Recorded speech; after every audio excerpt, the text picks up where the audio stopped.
bien. Hop, faut être volontaire. Si vous le voulez, vous mettez vos enfants à l'école. C'est-à-dire que si demain, il y a un gamin qui clame ça, c'est votre responsabilité.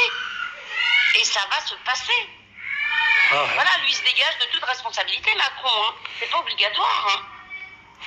Après avoir euthanasié nos aînés, ils veulent envoyer nos enfants... Bah voilà, c'est de l'euthanasie, monsieur. Je pèse mes mots. Injecter du Rivotril à un patient de 70 ans sous prétexte qu'on n'a pas assez de place en réa, ça s'appelle de l'euthanasie. Ni plus, ni moins. Point à la ligne. Alors que c'est des patients, ouais, comme vous disiez, c'est des patients qui auraient pu être sauvés. Bah, bien sûr, mais bien sûr. Mais ça veut dire qu'il n'y a pas de matériel, pas de place, pas de... Bah, il n'y a plus de place en réa. Ce que vous voulez faire, on va les mettre où, les patients?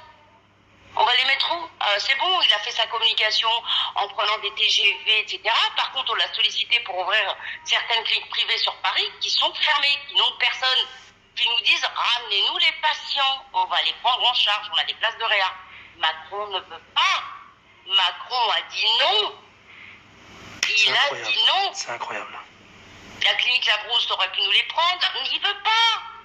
Il ne veut pas. Et vous avez vu combien de décès dans votre établissement? Combien de décès?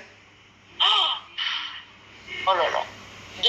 Tout confondu, hein, enfin, tout venant. Hein. Oh non, non. À peu près 1000 et quelques. Ouais. C'est où? C'est à Paris, ça? C'est Décès. Ouais, Paris. Paris 15e.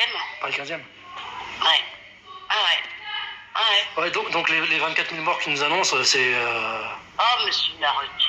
Pourquoi ils ne comptabilisent pas les Covid-19 décédés chez eux?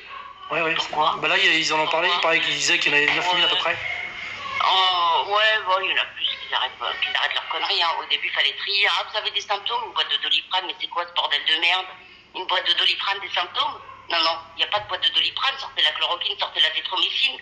La charge virale, au bout de 10 jours, paf, on la voit quasiment plus. Et ça fonctionne. Il veut pas, Macron, il veut pas.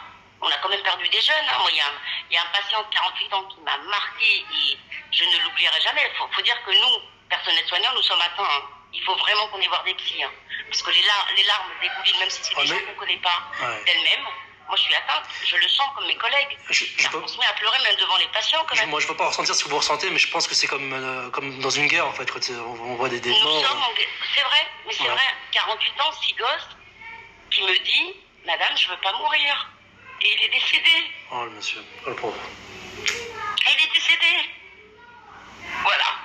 Il n'a pas vu ses enfants et sa femme ne l'a pas vu. Bon, voilà. Voilà, tout ça pour pas avoir essayé la chloroquine, tout ça pour pas. Mais Macron est un assassin. Mon Dieu. Macron est un assassin. Mais ouais, c'est Macron et son gouvernement, ouais. Tout ce qui... ouais. C'est lui qui décide. Personne ne décide à son Alexis Corbière de merde, là. Voilà, son grand conseiller. C'est lui, mais d'où ils y connaissent en médecine? Même Véran, il est nul. C'est un neurologue qui est nul. D'ailleurs, le Rivotril, c'est Véran qui lui a donné l'idée. Puisque monsieur est neurologue. Allez hop, les petits vieux, là, let's go. 70 ans, on les fait partir, vous vous rendez compte? Faites de la place. Faites de la place, mais c'est exactement ça. J'espère que les gens vont se réveiller. J'espère qu'après le Covid-19, s'il y a un après Covid-19, Macron, pour le cliquage, il a détruit tout le monde. Mais tout le monde. Nous, il nous a détruit psychologiquement. J'ai des collègues qui sont décédés aussi, monsieur. Des collègues, on a des médecins qui sont décédés, on a des infirmières, on a des aides-soignantes qui sont décédées. Donc, pitié, il faut que tout le monde se lève. Transmettez le mot. Parce que vous savez rien de ce qui se passe à l'hôpital. Bah non, je vous dis, moi, la seule fois où j'étais à l'hôpital, c'est à l'entrée de l'hôpital pour livrer les fruits et je suis reparti, mais je ne sais pas ce qui se passe derrière.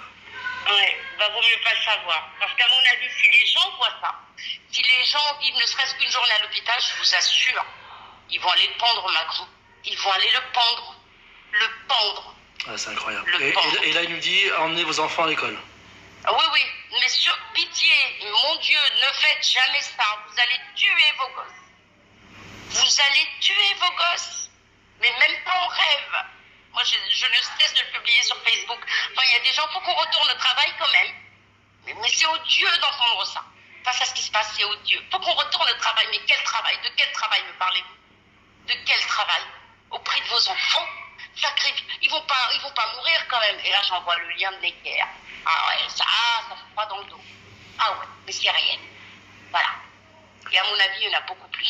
Ça, je vous parle de l'assistance publique au hôpital de Paris. Hein. Ah ouais, Le reste. Je connais bien l'hôpital Necker. Ah ouais, voilà. Donc, non.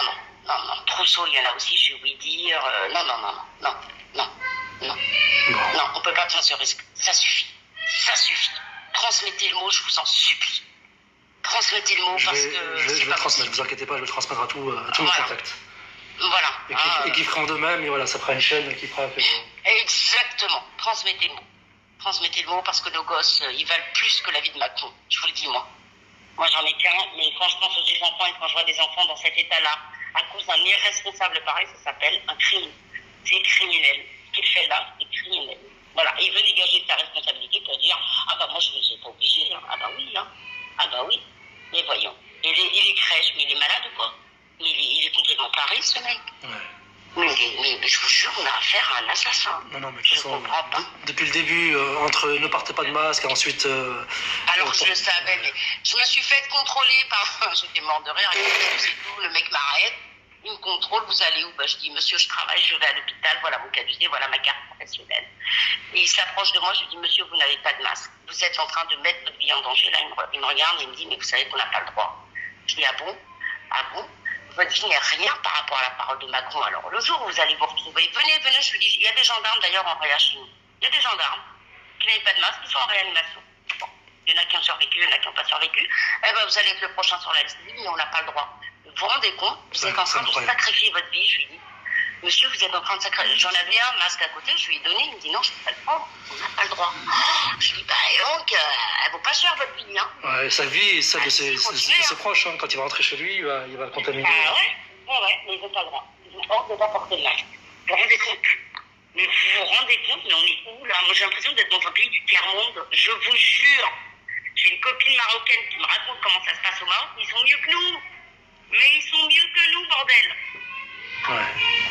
Moi, mes fils, il assure. Production de masques, utilisation de chloroquine, azithromycine dès le début des symptômes, ça fonctionne.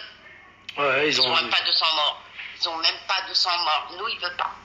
Ben non, parce que M. Lévy, directeur général de l'INSERM, est en train de travailler sur des molécules qui vont valoir des milliards. Ouais, ça, c'est le vaccin, c'est pareil. Hein. Ouais. Le vaccin, oublié, hein. Ça va être une grosse daube. Je vous le dis tout de suite. Ouais. Le vaccin qui va être mis sur le marché, s'il y en a un, ça va faire des catastrophes sanitaires. Vous savez qu'ils veulent obliger les gens à se vacciner. Hein. Non, mais certainement. J'ai entendu dire que ceux qui ne sont pas vaccinés ne pourront pas voyager, ne pourront pas se déplacer. Qui est derrière tout ça? C'est pas M. Bill Gates par hasard? Enfin, par un simple hasard, voyons. C'est lui qui finance tout ça. Faut arrêter, quoi.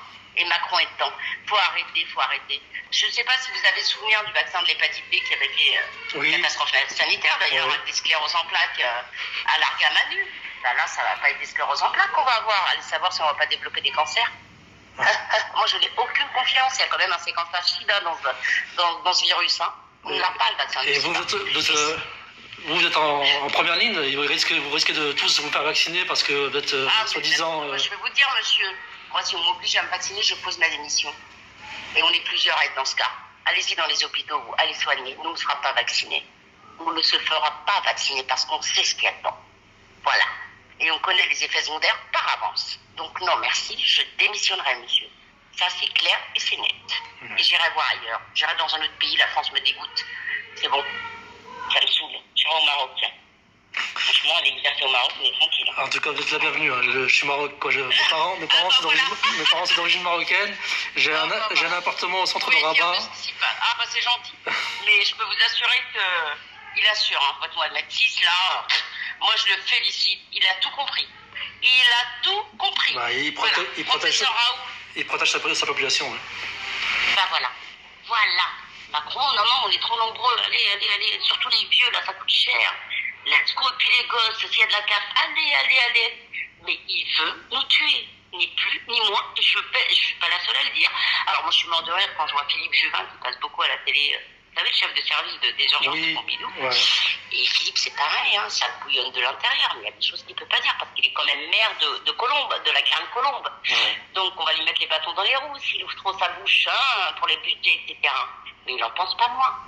Il y a des gens, c'est des conflits d'intérêts, et voilà. Faut pas tout dire. Ouais.